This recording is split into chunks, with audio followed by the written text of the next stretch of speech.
Recording in progress. All right, I call the select board meeting for April 17th, 2023 to order for the town of Essex. First thing on the agenda is, are there any additions or changes from staff? None from staff. None from staff? Any from board members?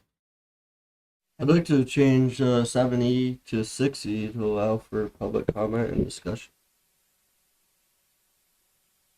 7E to 6E. So we've already approved that, and this would be our plan.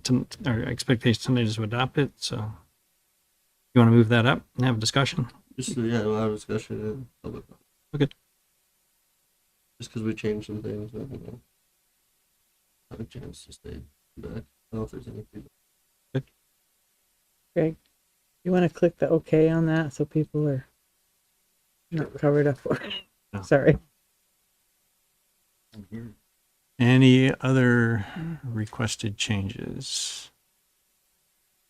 Okay, I will make the motion that we amend the agenda to move consent item 7E up to the business item, make it 6E. Okay, thank you, Ethan. Is there any further discussion?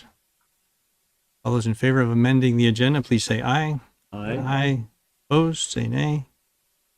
Okay, motion passes 5-0. We will open that. We'll have a discussion about that at the appropriate time.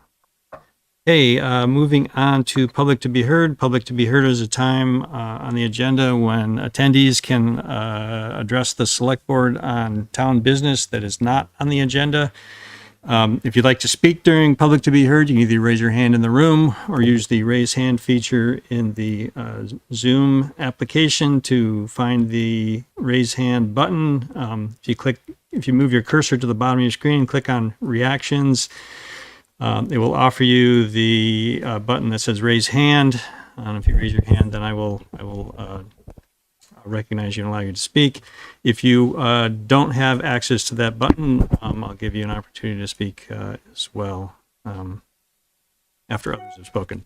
So I am not seeing, I do see a hand in the room. Come on up, introduce yourself and have your say. Hello, my name is Ken Signorello.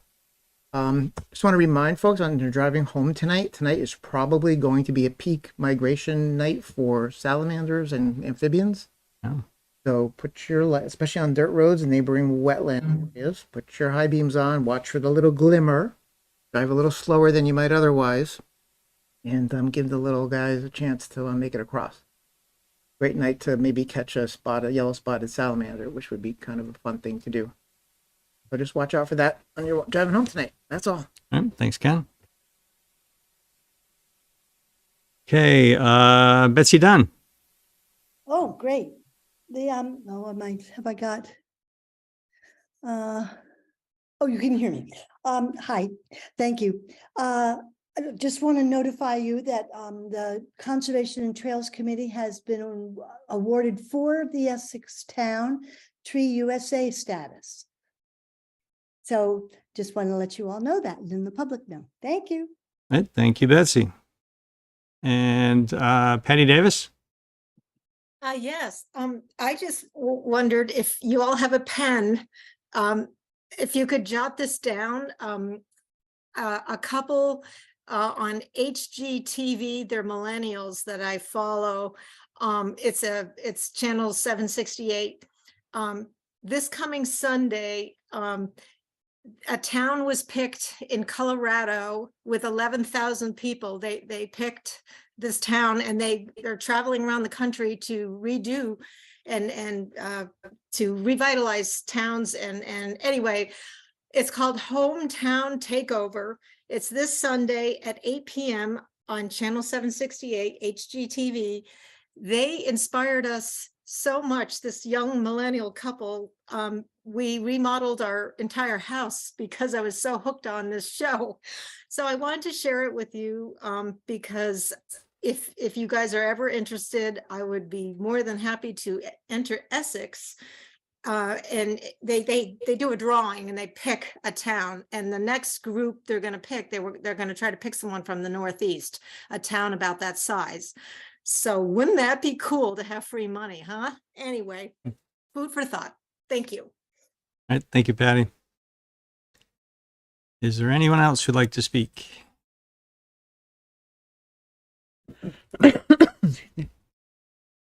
Betsy, is your hand back up, or is that a? Yes, it is. I forgot to add another thing. We also got a greening school application grant that we received, and that means a tree will be planted for Arbor Day. And so we will have, this will happen on May 16th. We don't have a time yet. And Chuck Vile, who is our town tree warden, will do a little bit of education for the kids. The tree will be planted at the elementary school. Thank you. Sorry. Thank you, Betsy. Anyone else? I don't see any other hands. I'm not hearing anyone else speak. So let's move on to business item 5A, which actually is a public hearing. I'll open the public hearing for the fiscal year 2024 capital budget and 5-year plan. Are there any comments from the public?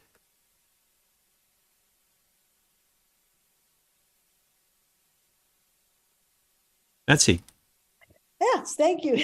I'm sorry. So I wonder in this 5-year plan, if you would consider talking with the people in Pinewood first and seeing if they're amenable to it. But I would really like to see us connect the two sides of Essex.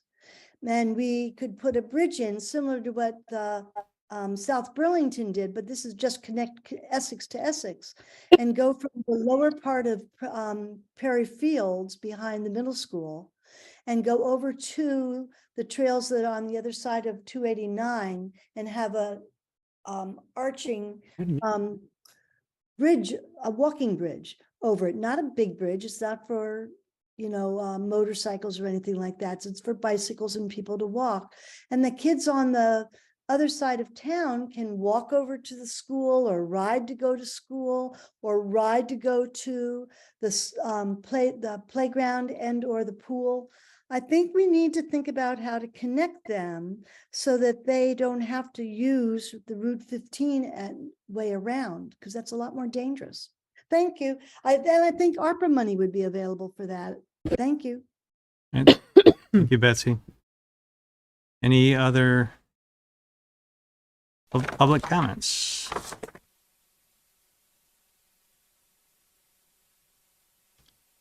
I don't see any hands in the room. I'm not seeing any additional hands online. Anyone who doesn't have the ability to raise their hand want to speak?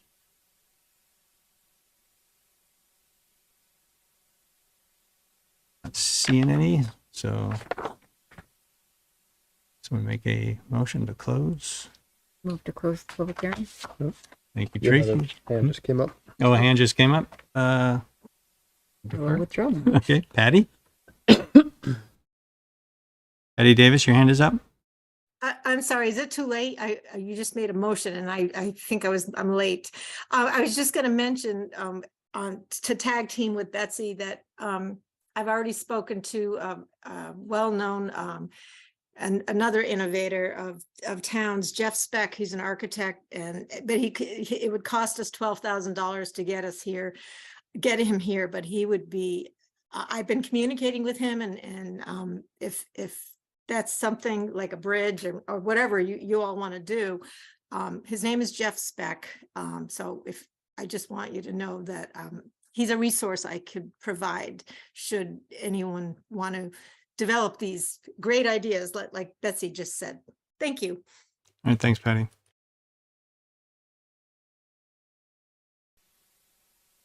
Okay, any other comments on the capital plan? The capital budget 5-year plan? Move to close the public hearing. Thank you, Tracy. Do I have a second? Thank you, Ethan.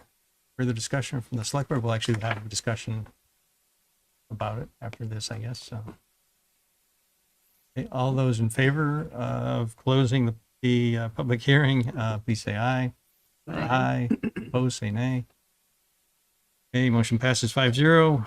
Public hearing is closed. We'll move on to the business item 6A, consider approval of fiscal year 2024 capital budget 5-year plan. Any select board member comments or questions or reactions to what we heard in the public hearing? I have a bunch, but let the other folks go first. I have nothing. I have a small one, but I'll let you start, and then you can take a break. Okay. I have just a general question that is applicable to the capital budget as well as the budget. Do all of the highway funds stay in the highway department? Even if you have an overage and you don't spend all of them? If it's an operating budget, that if they have a surplus at the end of the year, it gets rolled into the overall fund balance. I want to make a note at this point that you might want to check that, because I believe there is a statute that all highway money has to stay with the highway department. It has to either go into a highway account or a highway capital. That you can't transfer highway money that you raise through taxes to the general fund. I'm not positive of that, but I would like that checked, please.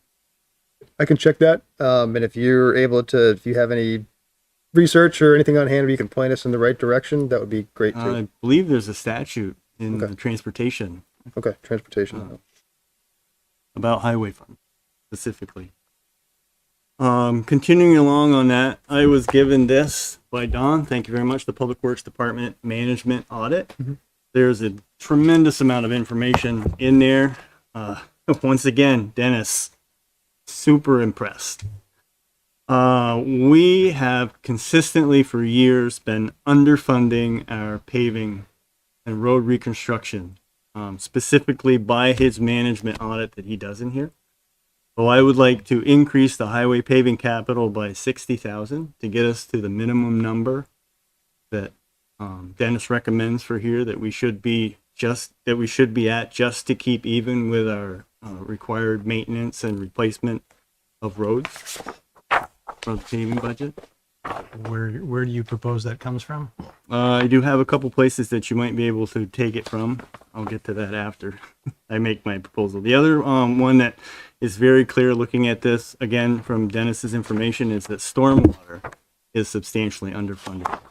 And that one really struck me because those are mandates and requirements that the town will have to spend, period. We won't have any option to move it from someplace else. You will have to do that spending. Increase stormwater from 150 to 180, again, to that number that's specified in the Public Works Department Management Audit.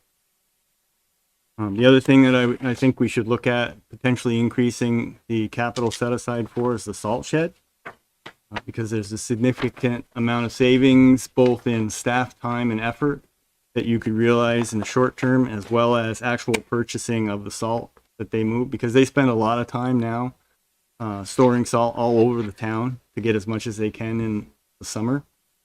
So I assume they have to move all that salt back and forth to use it in the winter. So you've got a lot of staff time that the department's doing a lot of extra work. That's money. So I would consider increasing that by 20,000.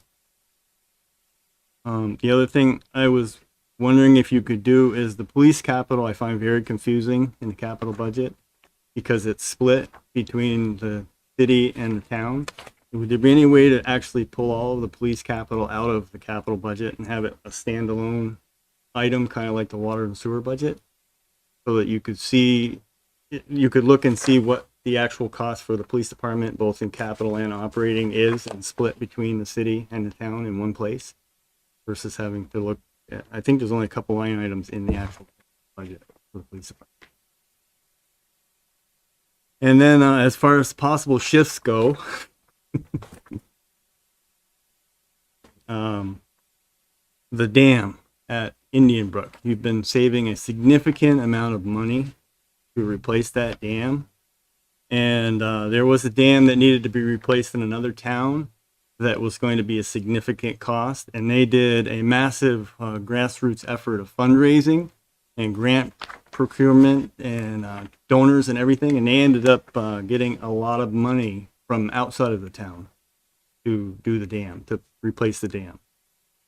So, you've got 170,000 that you're setting aside every year in your capital budget for that dam work at some point in time. I think that you could probably move some of that to highway and stormwater, which are pressing needs coming up in the short term, and reduce that potentially. Continuing along the Indian Brook path, you also have 93,000, I believe, that you're putting in there for milfoil.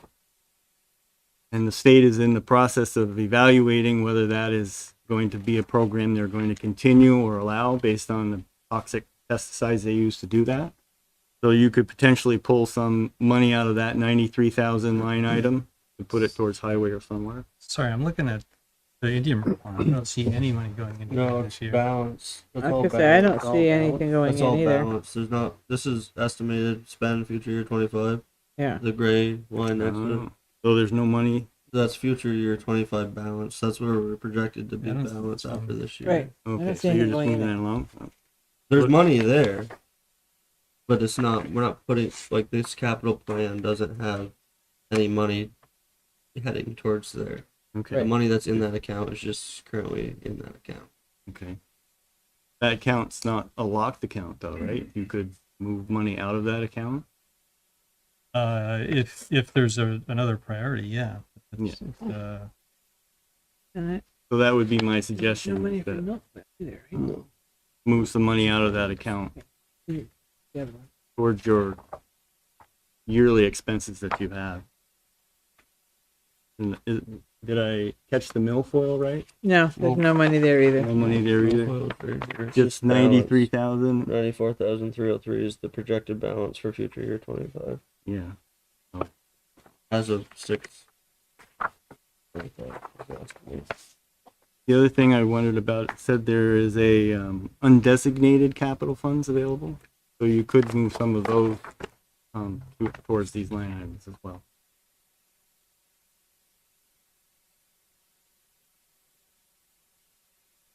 And again, I only bring this up because Dennis's audit is very clear and his numbers back it up that for years and years, you've been shortchanging. You've increased the operating budget for paving, but you haven't increased any of the capital spending. So you're really not spending enough. It's very clear.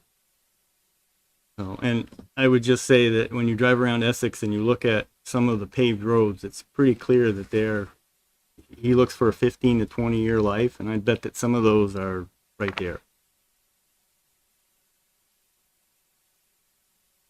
Can I make a comment? Yeah.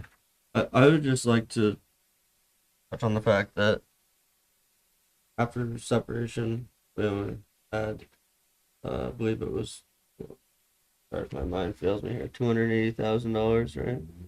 What we were collecting before the capital tax increase. It would have been 322 320. at 2%. So we just raised the capital tax. This would be the first year coming that we're gonna receive any of that money. Mhm.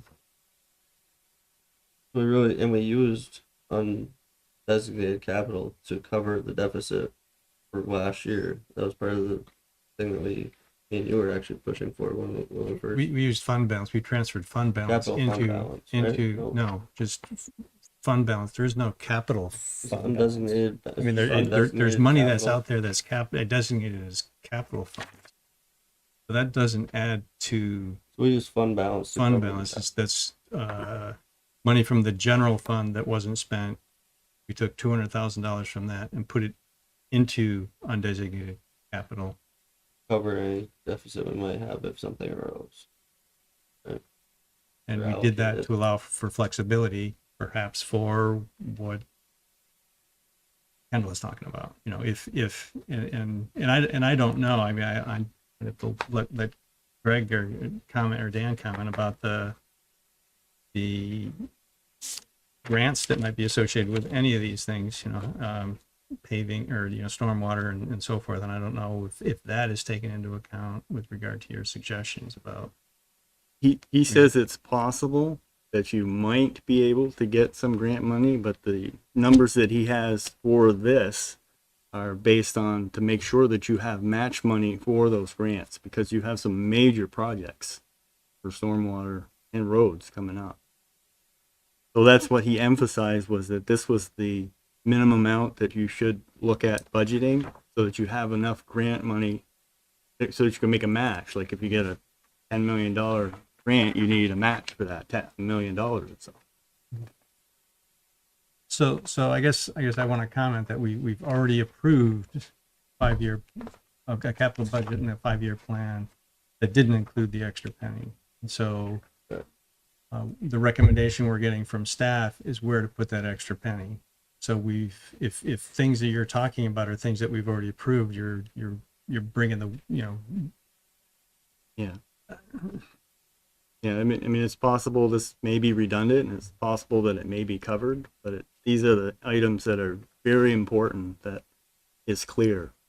I mean, We meet his funding goals, because you've lost. He made a good argument in there for years that you haven't been putting enough money in your paving budget for the operating and the capital just to keep up with your roads that need to be paved. I believe he says you need like 630,000 a year just to maintain a status quo, not including any additions or anything. And the town has consistently been down to 500, 550. So his recommendation is that you fund it at least at that level, just to maintain, because the cost of going like this and the town's doing this. So, and stormwater is the other one too.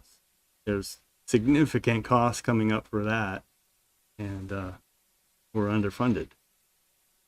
This is the chance that we have to talk about it. It's the capital. Your areas of concern are spot on. And that's, I don't think anyone's arguing that. I think the challenge is that we do have a finite amount of money, and everything on this list is important to some extent, and Yes. the longer we delay it, the more expensive it gets in many cases. I think what we did this year, also knowing that we were in a year of transition and coming out of separation with the village, was take a look at the money that we had and how to best spread it across the board. There were some things that got cut. There were some things that didn't get funded as much as we would have liked to. Paving and stormwater are, those are two big ones that are going to get more expensive the longer we go. I'm just going to go through the list here. Stormwater, paving, the salt shed, we added that in. We put some money in there. Aaron and Annie are somewhat confident that we can get a grant, or at least, cautiously optimistic that we might have some success in getting a grant that will help us with the salt shed funding. So I think that's okay where it is. If we don't get the grant this year, we put some money up again next year. We try again until we absolutely need to do it and we fund it, or we get the grant. I think it's a good idea in the police capital, and we can talk about that of the best way to show that. Dan's already started to do some work about how to present the capital budget in a different way, a better way next year. I think that's good, positive feedback. The dam at Indian Brook, questions been answered about what we're funding or not funding this year. We also have that dam study that's coming up pretty soon, which will hopefully give us a better sense of what exactly is needed, how imminent is it, how much money should we be setting aside. But for right now, this year, no money set aside. Also would recommend against taking money out of that in case we have an opportunity to leverage that for additional grant funding, or somebody comes back, whoever does the study comes back and says, you have to make this a priority because it's a health and safety issue too. As for the undesignated capital, yes, there's some money in there. Yes, we put more money in there from fund balance. That money is available for the things that I think you mentioned. If we get a great opportunity to pursue a grant to leverage some of that money, and we get more paving grants than we expected, or something like that, that's where that money is there. That's, we can go back and say, let's, staff recommends we take from undesignated, or if we really need to, that we take from one line item here that's in capital, where we say, okay, we can really probably push that off for a year or two. Let's take it back to the select board and say that we got to take some of this money to put it towards this, really, whether it's an opportunity or an emergency. But some money's there. Overall, the total fund balance that we expect to have at the end of this current fiscal year is just over $3 million. So there's roughly 3 million of capital money that's available. We have a whole bunch of projects. It is, I don't want to say it's completely fluid. But yeah, if something comes up where we absolutely need to make a change, we absolutely need some money, we'll come back to the select board and say, here's why, here's what our recommendation is for where you take from X to put towards Z, kind of thing. Okay. Hope that answered your questions, but That does. Okay. And I appreciate that greatly, but I will note that based on the history that's in here, I'm sure that this is a conversation that's happened at the board within the last 10 years, possibly every year. In that if the funds aren't designated in here every year, it's easy, not easy, but it's hard to get the money in here when you need it. We're proof sitting here today because you are this short right now. So obviously this conversation has been happened before. So that's why I think you're better off in the long run if you designate the fund specifically for these items, stormwater and highway maintenance, roads, so that it's there, as opposed to if the need arises, trying to find it in undesignated funds when undesignated funds could come up for anything, for a building, a force main replacement, an unexpected capital expense. I would just speak to that. So how do you pay for an unexpected event? You still have money left in your capital. So we also have the 15% fund balance Yeah. Right. that we can choose to Yeah. use. And that's Right, what that's but what that's for, is for emergency That's unexpected not part of the expenses. capital tax, though. We don't plan for contingency. I know, but That's why we have that 15% available Right. for emergency situations, like when there was all the flooding from the Hurricane Irene. We paid for stuff ourselves and then got reimbursed for it because we had the cash on hand. We didn't have to borrow anything. It's an example. I mean, the right thing to do would be to raise the capital tax again next year. If we need to fund it that much. But, I mean, until Aaron comes and says that there's 6 more roads in dire need of repair that aren't being repaired because we can't fund them, I don't, you know what I mean? I'm not saying that there's not roads out there that are bad, No, but but our public works director isn't telling us that there's more work that needs to be done that's not being funded. I would actually say that his audit specifies that clearly, that there's more work that's not being done that should be funded. I mean, he specifically says in this document a number of times that the board should really fund this because you're lacking this much year after year after year after year, which of course then you lose because it's 60,000 this year and it's 120 next year. You're way behind. So, but I'm just looking to stop the fall. I mean, at least start us catching up so that we know that's what we have to say. And if we have to raise the capital tax specifically for this, I mean, you're not going to be able to avoid the stormwater expenses. You can hope for grants and stuff, but he specifies clearly in here that you're going to need match money for any grants that you get. You're going to need money to replace things that may not get grants.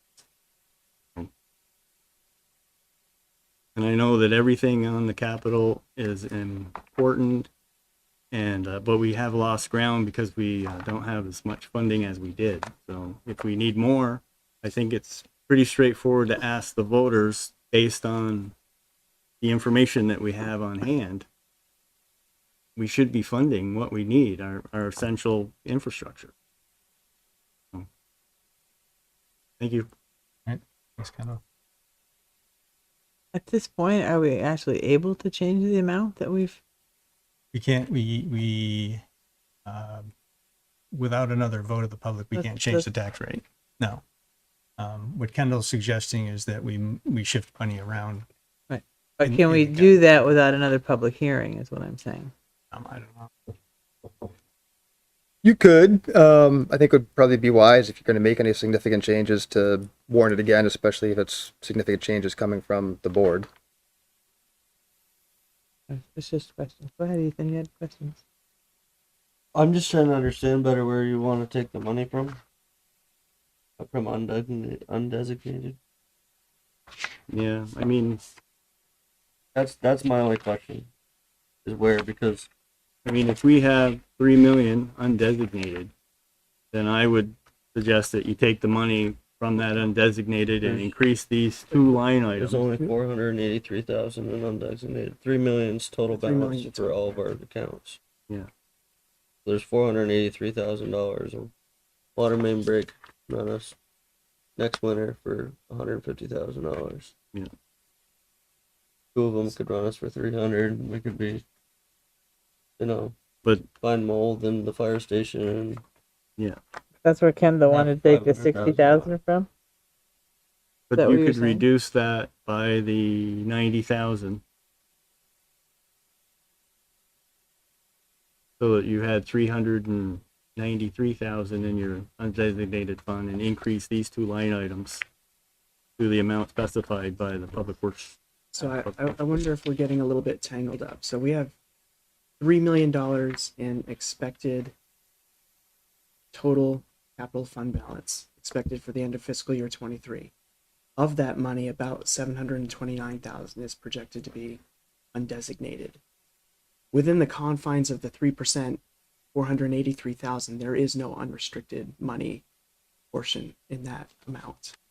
That's where this sheet comes in, where we're assigning that 483,000 representing the 3% from the taxpayers, but none of that is considered undesignated. We're assigning it to specific areas of need. So that's not a portion that's undesignated within that area. It's anticipated in the future by the end of fiscal year 23. Obviously, there's still a balance there currently at the end of fiscal 22. That is there, but that's not within the capital tax number per se. so the undesignated shown as designated. What you're saying? The undesignated fund balance is a portion of the $3 million That's all capital balance overall. spread out. Mhm.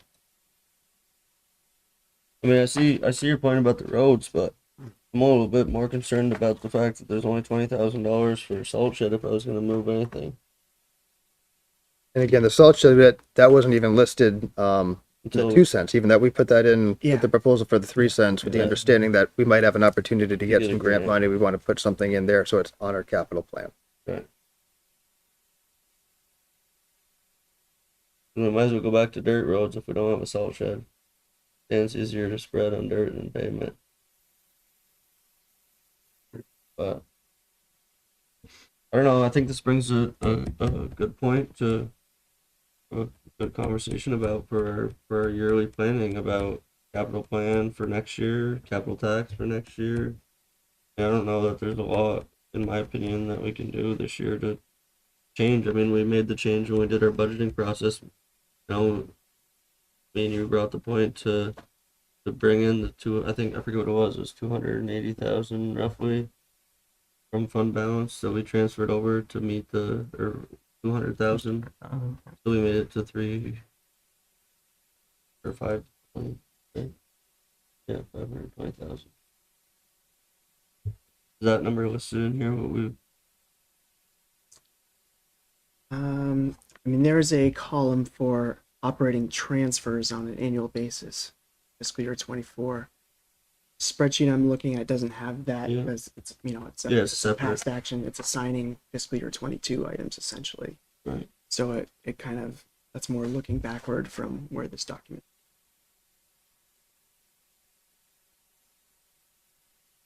I would just note that the other option that is equally unpopular is you reserve a certain amount of the fund balance to reduce the tax burden in the upcoming budget, is that you could take some of that expected money that you were planning on using and put that into the capital budget to fund these ongoing expenses. I was struck by a quote that said, using one-time money for ongoing financial obligations is how you fall off the cliff eventually. And right now, I believe that Essex is headed that way. If you need to spend this much money to maintain your stormwater and roads, and you're only spending this much money, and you've been doing it for years. And again, I would like to hear from Aaron as well, that if he can rework this and he's comfortable, then I'm just bringing it forward because it has been an ongoing thing for years that the select board has consistently underfunded when it's been requested. So I think to respond a little bit to that, the select board has not taken money away from any of these. The select board has reacted to recommendations of staff. We haven't said, no, we're not going to fund. I mean, I've been on the board for 9 years. I never remember anybody saying, no, we're not going to fund paving at the level you're asking for. If we're underfunding, it's because we've been asked to underfund. I don't think the select board has been, I don't ever recall the select board saying, no, you can't have that capital. We want to spend it somewhere else. It's always like, this is what we could use, but this is what I can get by with. Yeah. It's also, Right. this is what we can accomplish in a year. And yeah, that often happens, right? Because Especially with paving. the paving construction season is through the summer and it's split by a fiscal year. And so if you don't spend all of your funds that you planned, your operating budget that you expected to spend, before the end of June, that money suddenly gets swept into fund balance and it's no longer available to you unless the select board acts. We have done that for Dennis. He's come several times and said, we weren't able to complete our paving budget. I would like you to designate these funds for paving capital. And we have done that. We've taken specific pieces of money that was going to become fund balance and designated it for paving. And so, I fully agree with you that, Dennis has been saying for years that the whole thing is underfunded. But it hasn't been the select board saying, pull more money out. It's been, it's recommendation of staff. I'm not trying to, I hope I'm not throwing you under the bus saying that, but. No, and I'll respond to that too. And first of all, apologies for not having Aaron here. I frankly wasn't expecting this level of discussion, and so I told him to take the night off. But Aaron, Dan, Catherine, and I were very involved with putting this capital plan together. All department heads were, but the four of us in particular really were the ones who went through, made the recommendations, made the allocation. So Aaron has had a lot of influence and input as to what you're seeing tonight and what you saw with the 2 cents. As far as how the funding goes and what's there, I think it's kind of a combination of what Andy has said and what Don has said. Of we try to make do with the amount of money we have, which we consider each year between the operating budget and the operating tax rate and the capital tax. For years, we've had 2 cents on the capital tax rate, and that's the money we get. That's a finite fixed amount of money. Within a few $1,000s of an estimate each year, that's where we assign that. And so we know that's how much money that is. We know all the capital needs we have, and we have to make those hard decisions and hard recommendations as to where to put that money and where to allocate that money across buildings, stormwater, streets, equipment, on and on and on, IT, everything that's in this list. The other component of it is when we present the operating budget, and that has a lot of capital transfers in that as well. And we try to present what we need that'll get us by, while also understanding that there's a limit as to what the select board will support, what the residents will support. And so we try to present something, propose something that is acceptable enough to then put your fingerprints on it and make your adjustments to it. I think Ethan's right as far as when we get into this next year of planning and work to take a look at that. And that's on our radar, something we want to do with the capital plan to really bolster that, take that 5-year plan, build that out and sort of see where we're going and how we're going to be able to fund it to get there, and what that means if we fund certain things at a higher level, where we take from and where we cut from, or where we ask for more and see how it lands. So I think it's a combination of all those things that we'll be having tonight and throughout the next several months as we get into fiscal 25 planning already. Yes. And my comments aren't meant to put anybody in any position other than you've been doing the very best that you could do, both on the board and the staff. But when you look at a 5-year capital plan and it has 150, 150, 150, 150, 150, when you can look at the information that you have in your budget, when you know the costs are going up, I just would like to put forth that we should put some more effort into funding it at a level that will keep up with inflation and increasing costs.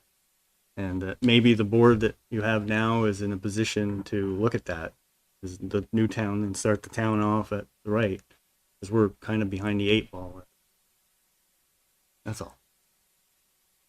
Ethan? I have a curiosity question because when you mentioned about being on the board for 9 years, it struck a thought in my head. When did they change the reserve, unbalanced reserve from 10% to 15%? Oh, that Because that's was, not mandated, was- that's just select board policy. that's right? a policy. It was probably 7 or 8 years ago, Yeah. 6, 7, 8 years ago, because I was definitely on the board when that happened. And, you know, it used to be there was no policy, used to be there was no, And that 15% is based on GFOA, which I looked to Dan for the what that acronym stands for, General Finance. Governmental Financial Officers Association, I believe. So yeah, that's a kind of a standard guideline for general fund. right. Um, So that's right. That's a Best practice, yeah. recommendation It's a from best yeah. accounting practices and from our auditors, and to have that. Most towns don't have. That's a different conversation for a different day. But I just wanted to throw that to Kendall that there's plenty of things to look at as we move forward. And there's certainly things we can, I mean, the policy currently says that undesignated funds need to be given back to, undesignated fund balance needs to be given back to the taxpayers. So that's what we're doing. That's what that, right. We're hoping to not continue that forever, right? Yeah. You know, those, that's not that, you know, you shouldn't plan on leftover money. But we can certainly have a discussion. I know there are Right, that's some, it. there are some. I know the other municipalities will have a policy that says they got swept into capital. You could do that. You could make that a policy, or we could make that choice. And we did make that choice this year to sweep some of it over there.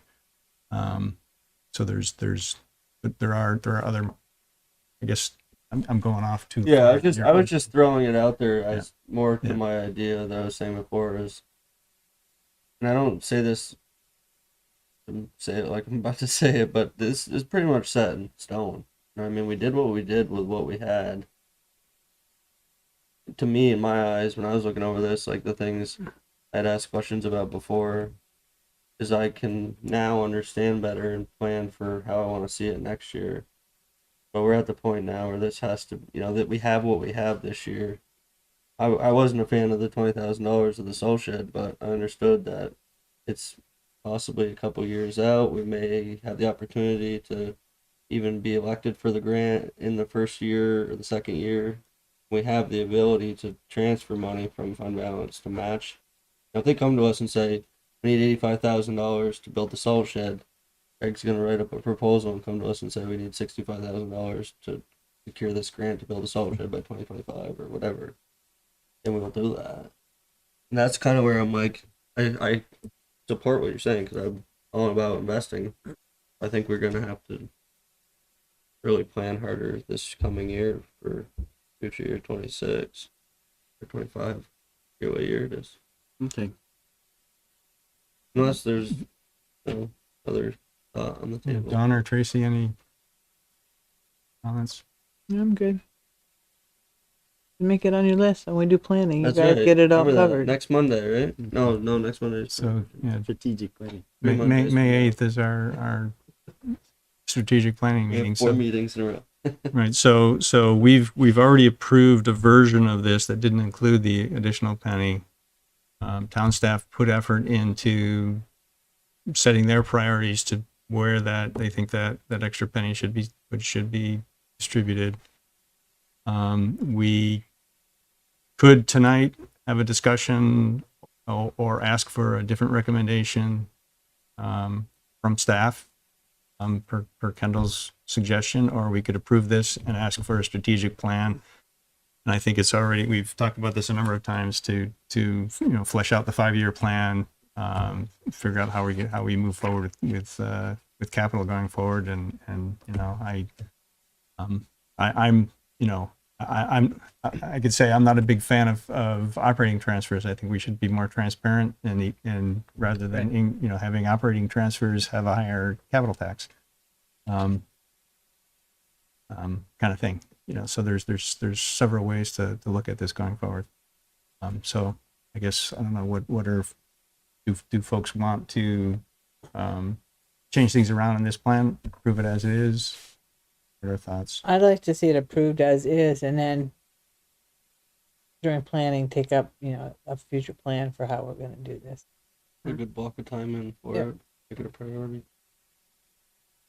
Likewise, I'm comfortable with what staff has put forward, and I'm also comfortable with the 729,000 in undesignated capital that we can use for things that arise and move as needed. Yeah, I'm in favor of the flexibility of that as well, that it allows, without having to come to us to change the plan. And also Well, if, talking about next year. so how does that work? How do you use undesignated? You have to come out to asking this budget, or I is believe it that's what we've done in the past, and That's yeah, what- that's what I would yeah. plan to do. so, right, so I guess it's flexible from the Didn't we standpoint have they to still have to use- ask to use it. But Didn't they we can have to use undesignated for the breaks last year? For the stormwater breaks, Yeah, I thought they came to us. I'd have to check with Aaron and Annie on, No, I they think it was came out Heather of the Bush. and they the came other out of the one. enterprise Oh, fund. Is yeah. what Well, I the was- water, right. yeah, the water line breaks Yeah. came out of the water sewer fund. I'm thinking of the stormwater breaks on Heather Bush, and I'm forgetting the other one right now. So, they did something else. Yeah, but That's that right. might have been emergent. Do you remember, Dan? I mean, you're right. It was the enterprise funds for the water. I don't remember the other break. That might have been before you were here, actually. Okay. Yeah. So I'm familiar with that history. So So at this time, I'd like to make the motion that we approve the fiscal year budget, capital budget of 2024. Okay. And no, sorry, I'm not sure if I need to You're not- include this 5-year plan in case we're going to revisit it. Yes, you want to Okay, include the 5-year plan. too. to include the 5-year plan. Thank you. Second. Thank you, Don. Thank you, Ethan. Any further discussion? Okay, all those in favor of approving the budget and 5-year plan as presented, please say aye. Aye. Aye. Aye. Opposed, say nay. Nay. The motion passes 4-1. Yeah, we'll have much more discussion on this. Thank you for bringing that up, Kendall. Good discussion. Thank you all. Okay, let's see. Let's move on to business item 6B, consider approval of conflict of interest policy. There were a couple of questions that were brought up the last time we discussed this. And I believe Marguerite is here, and she can speak to those. Thanks, Dan. I am, and I can, I think. I have the screens correct. Okay.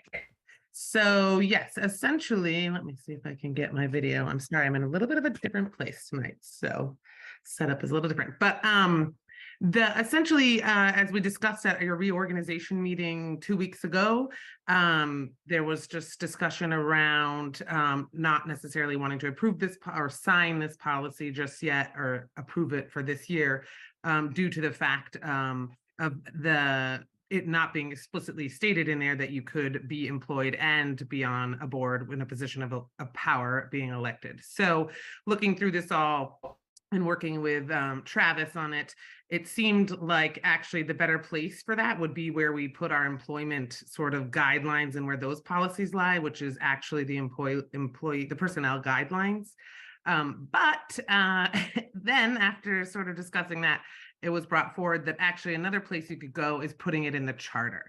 So you could put that before once it's approved also, in the charter, that means the legislation has approved it, the legislative body has, which one of the main things that we've talked about here that might be an issue is, can you actually rightfully say someone can't run for an office?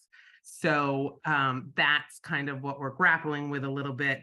And so we were thinking we could update the personnel guidelines to some extent and have legal review it so that we could get wording that would work. It might not be quite as specific as what the select board discussed 2 weeks ago, or potentially a better option might be to go through the charter, a charter update or change, because that specifically then would be voted through the legislative body as well. So it just might be a little bit more specific to the select board, which is kind of what we discussed, I think 2 weeks ago, mostly is that kind of position of power and being employed. So that's why it's on here again tonight. You can vote to approve it, but if you'd rather wait, that's fine too. I just wanted to make sure it was on here so that if you so choose to approve the conflict of interest tonight, knowing that really our recommendation is to either go the charter route or the personnel guideline route for this verbiage, then you could pass the conflict of interest policy. But if you would prefer not to and wait, that is fine too. I think that's all I have.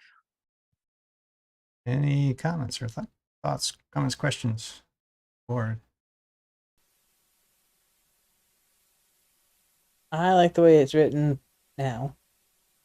You have to go through a charter change. You have no idea when that's going to happen because you have no idea when it'll ever be taken up. And if it doesn't make it through this next half session, it's going to be another 2 years before you can for it. Anybody else? Any thoughts? I have no problem with the conflict of interest policy now. You can see in Vermont that some towns are here and some towns are here. So I think our Yeah. policy is good for now.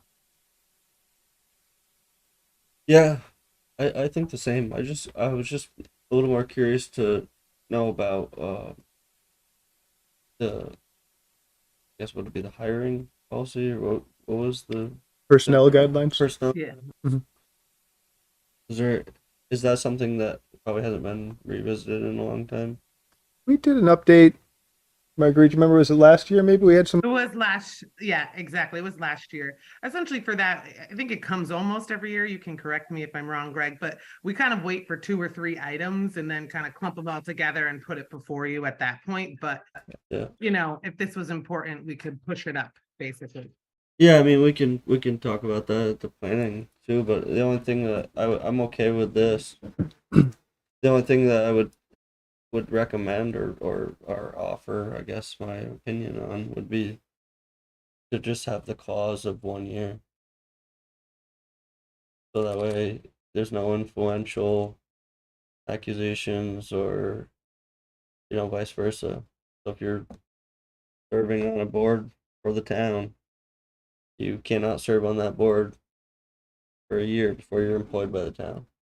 So the legislature has this table of incompatible offices. So it says you cannot be Constable, collector of taxes, town treasurer, assistant town treasurer, auditor, town agent as a select board member. town manager cannot be a select person. And so Well, the only thing. So the other select board members would have to agree to hire one of its members to be the manager and be able to justify it to the public, right? So I mean that's it may look awkward, but it's I think it's an acceptable thing to do if that's the. But do you think it's appropriate for? Let's just use this as an example. I don't know if it's actually ever has happened or would happen, but would it be appropriate if I suddenly resigned and became the public works director because you know what I mean? Yeah. So There's 4 people that applied for the job or whatever. Yeah, no, so Ethan, couple thoughts. So to respond first to one of the comments you said earlier about being on a board and then being employed with the town and having a 1-year break. I don't know if you meant any board or if you really were speaking to the select board, but we have had an instance in the past several years. Darren Shibler was he was on the Conservation and Trails Committee. He applied for a planning position that we had open. He went through the process. He was the candidate that the selection team thought was the best candidate, and we offered him a job. He took it, and I'd say he was a good hire and worked out well for the town for many years. So I'd hate to lose out on an opportunity like that. I guess I'm speaking selfishly as the manager who's hiring these people, and I want to get the best employees I can get. I think if a but this is me speaking as your current manager. I think if one of you applied for a job that we had open, and we'd probably have a conversation pretty early on to make sure you understood that, you can't, I'm not going to hire you if you're on the select board. I think that's going to be a conflict of interest, or even the perception of, because you have so much influence over ratifying contracts, approving the budget, stuff like that. But if one of you is willing to step down if you're hired and you go through the process, and we have a pretty comprehensive process with numerous people doing interviews, giving interviews, and the hiring team thinks you're the best person, I'm going to strongly consider offering you the job. And now I have to live with the perception of, did you get the job because you're a select board member, or were you the best person? Well, And that's I'm the going to hope problem. that, and I'm going to hope, I'm going to take that That's into where you start to consideration, and I'm going to bias hope there. that you prove yourself over the course of working that you are the best employee. You also have to make that determination for yourselves or any future board members of, do you want to live with that perception or possibility of that? Yeah, I think I just lean more towards the side of unprecedented bias, and it's not that I think you're biased or I think the hiring team's biased or I think anybody's biased. I know any specific situation. I just think that human nature tells you that if you've been on the select board for 9 years, and you've made a relationship with somebody, and I don't know how many people applied when Darren was hired or the details on any of that, but there's just that there's a bias there that you have a relationship with the town, let alone the staff, that another person applying for the same job doesn't have and may be favored. That's right. So maybe That's I'm fine. the one that thinks this, and that I'm okay to be quiet and move on, but I just wanted to speak my piece because I brought it up last week or 2 weeks ago.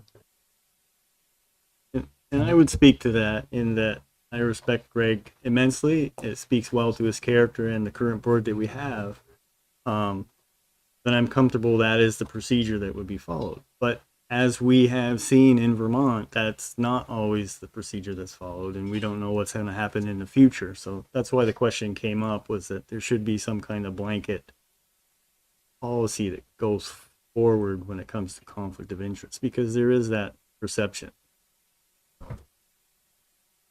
Kind of like Mm. the example he used. He said, if you were on the select board, you wouldn't be able to be a town employee because there'd be a conflict. It'd be the same exact thing if you were on a board and you left the board and then was in the interview process. You have that same exact conflict because the correlation between the job position and the board that you serve on is the same exact correlation no matter which side you're on. No. So he said you can't be on them simultaneously, one following the other. I mean, and actually, the saying "can't" is Well, you could.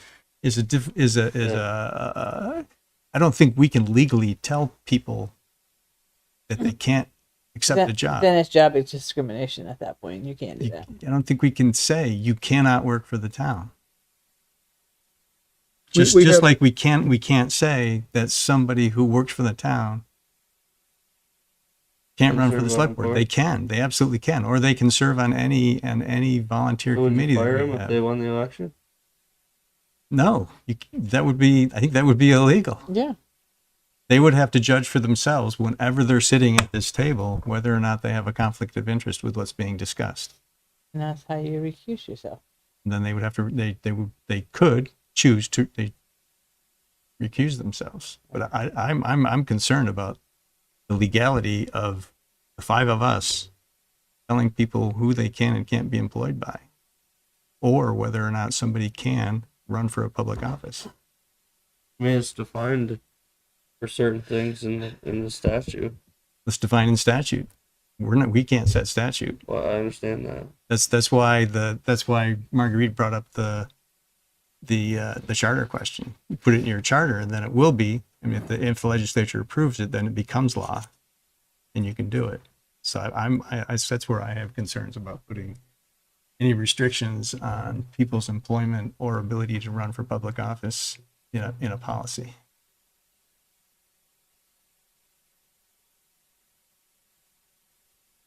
But we're not writing that policy tonight.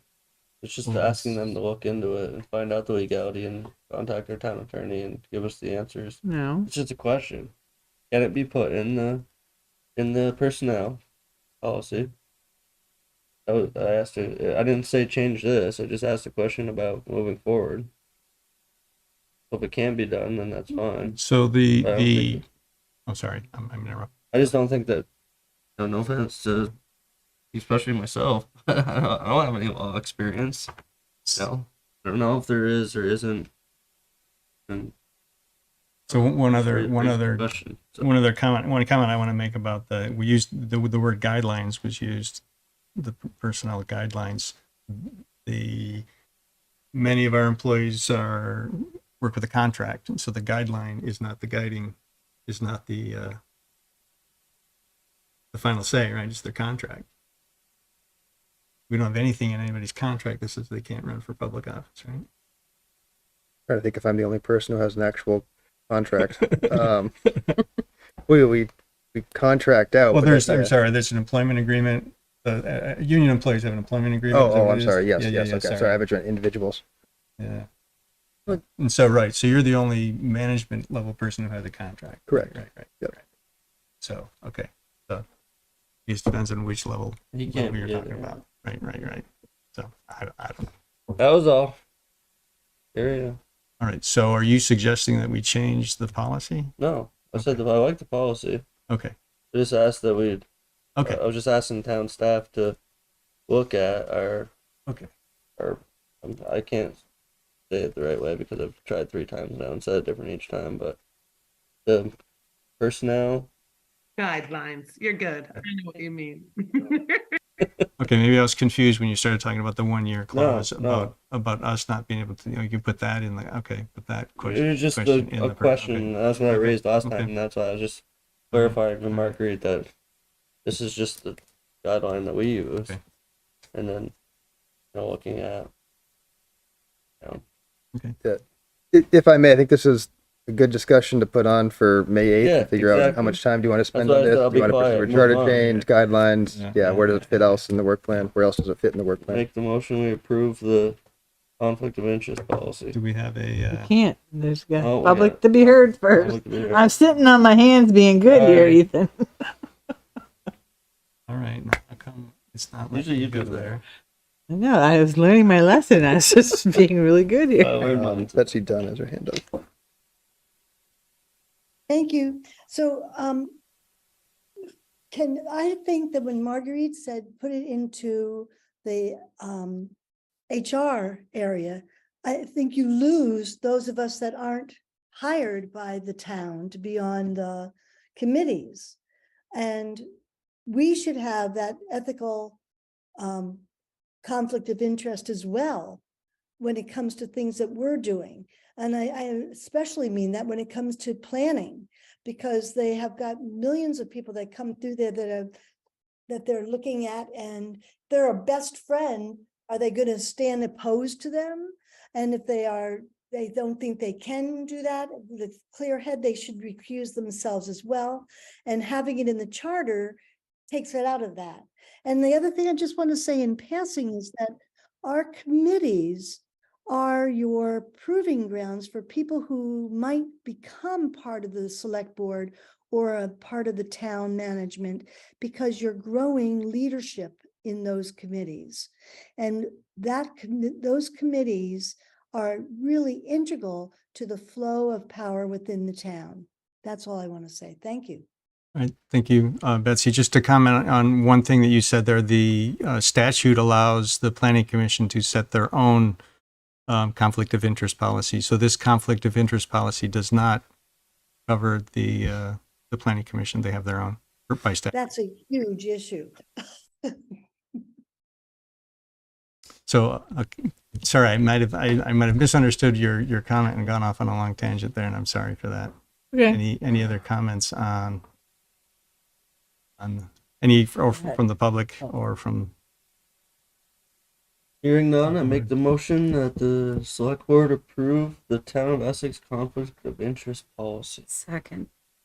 Thank you, Ethan. Thank you, Tracy. Any further discussion? All those in favor, please say aye. Aye. Aye. Opposed, say nay. Okay, motion passes 5-0. Thank you. More discussion to be had there as well. Okay, moving on to the next two items are executive session topics, and then, but Ethan asked that we move 6 and 7E up to, is it wrong? Well, on the on 6C, there is some public information in the packet. I don't know if you want to review that at all. I do recommend that we Sure. go into executive session before taking any action, but do you think it's worth just Yep. talking briefly about what the topic is? I don't know if you want to take it or I can take it. Go for it. Right. So I know the select board knows, but just for the public, last year when you did your strategic planning session, one of the topics that came up, and one of the goals for the select board was to explore a site where we could put up a new municipal facility, whether it's a new town offices, future buildings, fire station comes to mind as being a need in the somewhat near future. Or other opportunities or needs that might arise. Right now, this building is in the city of Essex Junction. There's talk about finding a location within the town of Essex to host municipal sites. We've been working on that over the past year, identifying some sites. We've talked about using some ARPA money to acquire property if something becomes available. We're at the point now where we do have an opportunity to purchase a property. It's in the Route 15 corridor, which is what we had talked about as being that area as being kind of central to town and being a prime location. If we enter the purchase and sale agreement, we'd have about 7 months to investigate the site, make sure it's developable, make sure it, well, mostly that it's developable. Then we'd be able to close on that and take the next steps towards developing the site. As I mentioned, do think we should go into executive session to talk a bit more about it. The proposed purchase price for the property, it's $3 million. It requires a $150,000 deposit. That would be paid within, I think, 2 weeks of signing the purchase and sale agreement. There'd also be site investigation fees, permitting fees, consulting fees. Probably is going to eat up most of, if not all of, the ARPA money. The town has $3.3 million in ARPA money. But we do have an opportunity to enter a purchase and sale agreement, and that's what's before you tonight as to whether or not you want to authorize a manager to execute that.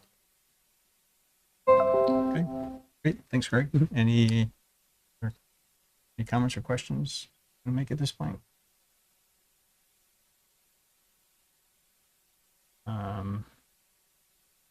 We entertain questions from the public. Any comments or questions from the public? Eddie Davis? Yeah, wow, great. My comment, and you didn't call on me because you guys were so busy discussing. I don't know if I can ask you about what you previously talked about with Aaron Martin, explicitly stating that a minimum of 3.5 cent capital investment is what is needed to maintain the status quo. And you already voted and everything, so I can't really say anything, but my question was that there was 300,000 somewhere, and I just, because we only voted on the 1 cent increase, I understand, because we had 2 cents for over 10 years, and we, with inflation and everything, to take care of our stormwater and roads and everything. I want this to go through what you guys are just talking about with this big purchase, but I wanted to throw that out. Aaron Martin did specifically request and say the minimum we would need is 3.5 cents, and we have 3 cents. Right. So, Yep. so I know you already voted, and I just wanted to say that, but you didn't call on me because you guys were busy voting, and I just wanted to just throw that out. Yeah, we need that extra 0.5 cent maybe next year. So thank you. Yeah, so Patty, to clarify that, one of the reasons we didn't vote for the larger increase was that reassessment is coming up, and so that will, as it's expected that most property values will go up, the assessment, the amount of revenue that's generated by the 3 cents will go up, and we wanted to wait until after we knew how much that was going to go up, or had other discussion, rather than ask for the larger increase. But that was, yeah, that's water over the dam a while ago. I understand, but I just wanted to say that I believed Aaron when he said, this is what we need. Yep. Because of the long discussion that you had, all of you were discussing, when you were listening to Ethan and Kendall talk about this. And I just, he was very, very explicit saying, this is what we need. Heather Bush and Cindy Lane, I think, were the two streets. So thank you. That we spent like 249,000 on broken pipes, stormwater pipes that Greg Dugan was trying to think of the streets. So thank you. Thanks, Patty. Lorraine, I see your hand up. In terms of the purchasing the land for the ARPA funds, at what point, I know it has to be private in terms of being able to better negotiate, but I would love to know at some point what the property is, so we can look at the market rates and understand the process and how it was negotiated. And so when that decision is made, how transparent will you be, how the negotiations were handled and who was involved and how it was determined to pay that amount? Thanks. Our legal counsel has advised us not to reveal the specific property until after we have a signed agreement to protect both us and the seller. Yeah. No, I understand that, Andy. I don't have an issue with that. There's no, I get that conflict and so on and so forth. And it certainly impacts negotiating ability. I just want to know after that decision's made, like if it's made tonight, at some point as a member of the public, I would love to understand the process and have the post once it's decided to have it transparent, how it was decided, how you guys determined the rate, how you picked that spot, what were the other ones you looked at. We'd love to have a little bit more information about how that was arrived at. Thanks. I think I'd like a legal opinion on that. I think the purchase and sale agreement, once made public, will answer a decent number of those questions. I appreciate that, Greg. Thanks. Right. Thanks for the question, Lorraine. Anybody else? All right, so no action at this point. We'll go into executive session and potentially come out later to talk about that. So, and then Ethan, you had asked for 7E to be brought up. Consider adoption of facilities use policy. There were some edits that were made to that based on our discussion last time. Okay, what's that?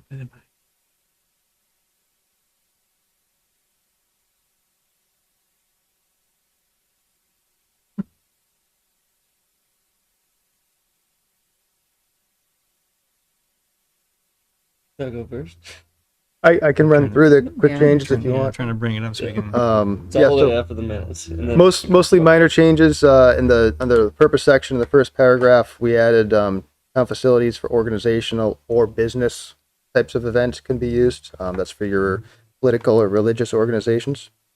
We put in occupancy limits for the town offices and the police department. Those are partially based on fire code, and in the case of the police department, it's below fire code, but based on the number of chairs that they think they can actually accommodate. We changed marijuana to cannabis in the alcohol, tobacco, gambling, and drugs section, and also included a note that the use of vaping devices is not permitted. That's in our personnel guidelines as well, and just figured, not knowing what might be in a vaping device, we wanted to cover ourselves there a little bit, make sure that there's no tobacco or cannabis in a vaping device. Kendall, I know you had a question about the liability and the signature form there, and whether or not we should put in another clause about the liability issues. I was looking at it as when they're signing that, they're signing the entire application form. It talks about liability indemnification within that. They're signing off on that. I'm comfortable with it the way it is, but certainly if the board wants to strengthen that, we can do that. And that was it for the changes. So, yeah, sorry. Can't seem to pull up, civic clerks It's not coming blank up. on me. So Yeah, mine just went blank, but it just came back. So Okay. I use the website. Couple questions. My one question, well, the first question, Sand Hill Park, shelter, should call it. Is it free to have 30 people there? Let me see the it's free. attached. No, there's a charge schedule. to use it. No, just 31 to 60 people. That's the limit, depending on how many tables you have, I think. Right, but so if I go over there with 30 people, I can use the tables for free. No, it means you're not restricted by fire code. No, Yep. I You think have you. to I think it means reserve you. The use of that pavilion Yeah. has to be reserved under recreation policy. Correct. I think if you absolutely want to make sure it's yours and you have it for X number of hours on such and such day, you're going to have to reserve it, whether it's for one person or for 60 people. Right. If you don't want to share it with anybody, you have to reserve it and pay the fee. Yeah, you can show up and use it anytime you want. Right. right, but it You says can't use it 31 to for free. 60 people. hmm There's a rate. No, that's the fire. No, Limit. the fire limit is 60 people. I think It they're says saying right that under rates, it says tables 31 to 60 people, 3 hours of use includes 6 tables, $45. I think they're saying that the tables would cover 31 to 60 people. All right, Accommodate that. but there wouldn't be a different rate for 30 people than 60 people? No, it's hourly. Yeah, we'd probably take a look. Somebody says we would need one table as opposed to But if they had 6. 10 people with a, 3 moms and a couple 4-year-olds, If they wanted it reserved and they Reserved, wanted they a have the table, banner, it'd be whatever. $45. $45. Yeah. Yeah, or they could just show up and use it Right. and share it with other people at the same Right. time. Yeah, and not pay anything. Okay.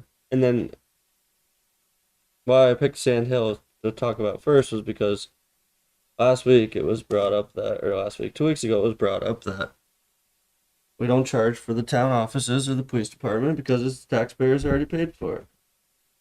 Well, the taxpayers pay for everything in the town, Yeah. but we don't pay for one sole person to use something. Right? We all pay for the same. We all have the ability to use something. If we take one thing and use it for ourselves, one could say that the other taxpayers are paying for that person to use something. So my question is, why are we charging for Sand Hill when they're already paying for it in the Parks and Recs budget, and we're not charging for the town offices of the police department? My second question is, especially being So Ethan, when we talked about this 2 weeks ago, I thought we had agreed that we would talk about fees at some other time yeah, we because will. we're going to talk about fees in general. But I just wanted to bring it back up for the public to hear it again, and the fact Okay. that we're not charging non-residents who don't pay any taxes in this town to use the town offices or the police department. Just seems so silly to me. Can I make a comment? So Ethan, this coming summer, my church has rented that park for 3 different Sundays. Yeah. The outdoor services. The fees that we're paying, and not everybody that goes to my church is a town resident. Right. The fees that we pay are paying for if somebody left a mess, it gets cleaned up, the trash gets taken out, and I believe the restrooms get cleaned. And that's part of what that fee is used for. It has nothing to do with. Agreed. So if you were going to go rent something somewhere, you're going to have to pay for cleanup. Right. But for $45, you can't drive a diesel pickup truck over there, pay somebody $30 an hour to clean the bathroom for 2 hours, and then pay $5 a bag in trash to clean it up. I'm just saying that that's probably why they have fees. Like that. I get it fully, but I think it's way off spectrum. And the fact that 31 to 60 people is clearly listed, and anything under 31 is the same price, doesn't make any sense. I mean, the amount of trash that 60 people are going to produce compared to 20 people or 10 people or 15 people is just totally, especially at an outdoor shelter where they're permit. I don't know what the rules are over there. If you can have a barbecue over there, you're not allowed to have an open fire grill. Yeah, I'm not sure about barbecue. I did ask Allie about Parks and Rec director about the fees for Memorial Hall, Sand Hill. She said that they haven't been updated in years, and it may be even going back to her predecessor. So the point was that, yeah, I think we can take a look at them. It wasn't in time to do a full in-depth discussion for this policy. I think we stick with what we have. It's been that way for a number of years, but I think going forward, we talk about which fees we want to take a look at across the board, like Andy just mentioned. So does this have to be approved Yes. for last year? No, it doesn't. We're already doing what this says. Exactly. So why approve this right now when we're Because- going to be going because- right into because- planning, and we can take this, fix it, and approve a proper policy? Why approve something just because it's the way we've always done it, and we can look at it next year? So if we do that, then no political or religious organization can rent this room. If we approve this policy, they're allowed to not rent, reserve this room. If we approve it, then they're allowed to. And that's the thing that triggered this, is the political parties were looking for places to do their organizational meetings. And we told them that they couldn't because that was our practice. Right. Now we want to have a policy that we can point to that says that this is, so it's clear to everybody what is allowed and what isn't. There was confusion about coming out of COVID. There was new management. There were things that happened that caused us to allow one group and not another, and then it became a problem. We just want to have a policy that covers that. The question about fees, yeah, if you want to hold it up for that, you can vote no. So there's no policy in place right now. There is Okay. not. So Okay. the fees have not changed. That's the one that we haven't changed. The policy itself does not exist. Okay. So that's a new thing. Okay. Just want to make my point. It's valid. I like the policy. Don't get me wrong. Okay. Any I other? got what I was mad about on policy. Yeah. Any other Organizational and business. Or board business. member comments, and we'll go to public. No, sir. Hey, Patty Davis. I'm sorry, I want to make a correction. I said that 249,000, I'm hung up on money, Hey, Patty, was, topic. Patty. I know, it was Lilac Lane, not Cindy Lane, but I know you're on another topic, and I think it's a great topic because the bottom of Sand Hill Road twice had huge sinkholes, and we all use that road. Patty, we're on- So there you go. We're on a different topic, please. Thank you. At this time, I make the motion that we accept the building use policy. So you said accept. Ex- ex- What's the word? Adopt. Adopt, sorry. I knew that didn't sound right when it came out of my mouth. Adopt. Thank you, Don. Do I have a second? Second. Thank you, Tracy. Any further discussion?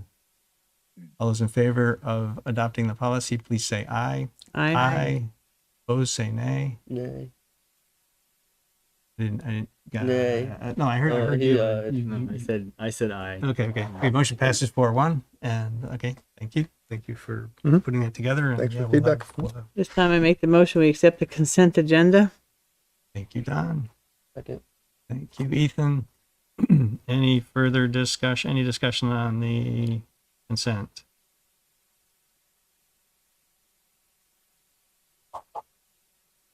Hearing none, all those in favor of approving the consent agenda, please say aye. Aye. Aye. Opposed, say nay. Okay, consent is approved 5-0. Reading file, board Me- member comments. I was just curious if there was an update on where the town news is being distributed. Paper copy. We have not been doing paper copies at this point. We've just been doing electronic. Tammy and I had talked about wanting to do that. It's one of those things that the amount of time to put into producing a paper copy and then distributing it is more than we can take on right now, basically. Thanks for that. One question I have is we have a joint meeting with the planning commission next week. Yes, the 27th, the Thursday. 27th. It's the 27th, yeah, Thursday. It says 6 p.m. Correct. They start at 6 o'clock. I'll let you finish your question. Well, there's two pieces to it. One was there was a suggestion that we might need to approve additional liquor licenses before they expire at the end of the month. At Correct. 5:30. So will we be convening before 5:30, before 6? Yes, so I hadn't had confirmation on that, or if I did, I didn't have it in time to update the agenda and packet, but yes, the planning commission starts their meetings at 6, so that's when they will start. And I have heard from enough of you, I think not all of you, that we can do a 5:30 meeting, right here before the planning commission meeting, just to approve any additional liquor licenses. And I'll also confirm that we have additional liquor licenses to approve. Okay.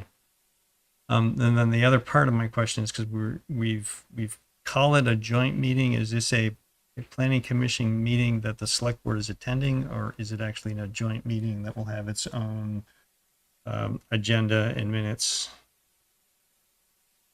No minutes. Well, you're not gonna be approving any minutes. We'll have, the planning commission, Sharon Kelly, zoning administrator, does minutes for the planning commission. She'll do for both.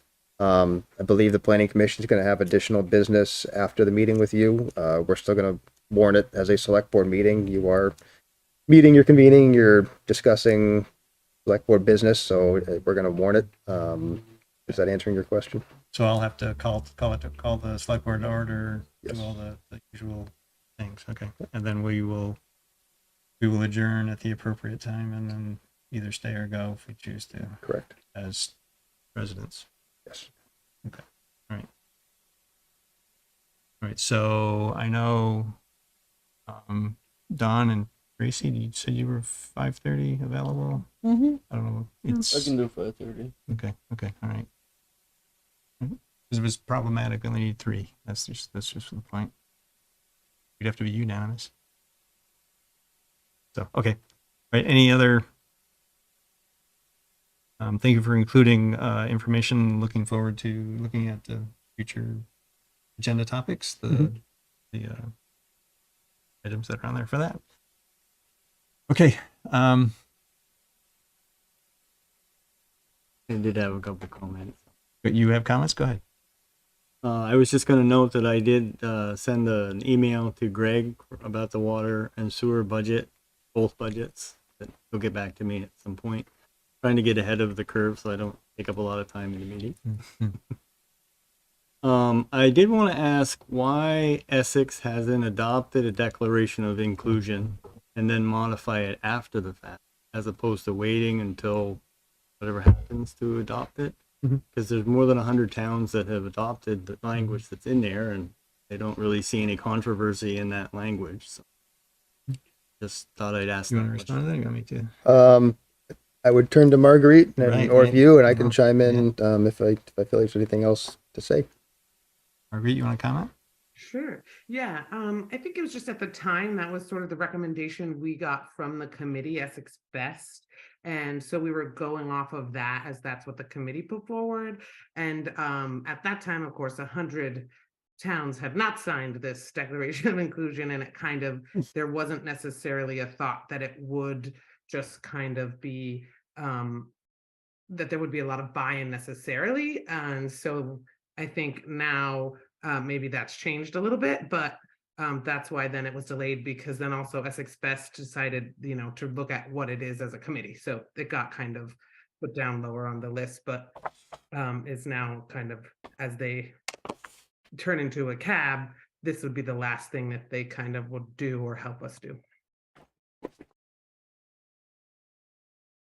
Thank you. All right. The other thing I wanted to bring up, and I forgot to, and I'm glad, I don't know, something triggered me, is the our charter updates, the 5 articles that were approved by the voters. I've been working with Leonora Dodge to have the bill introduced.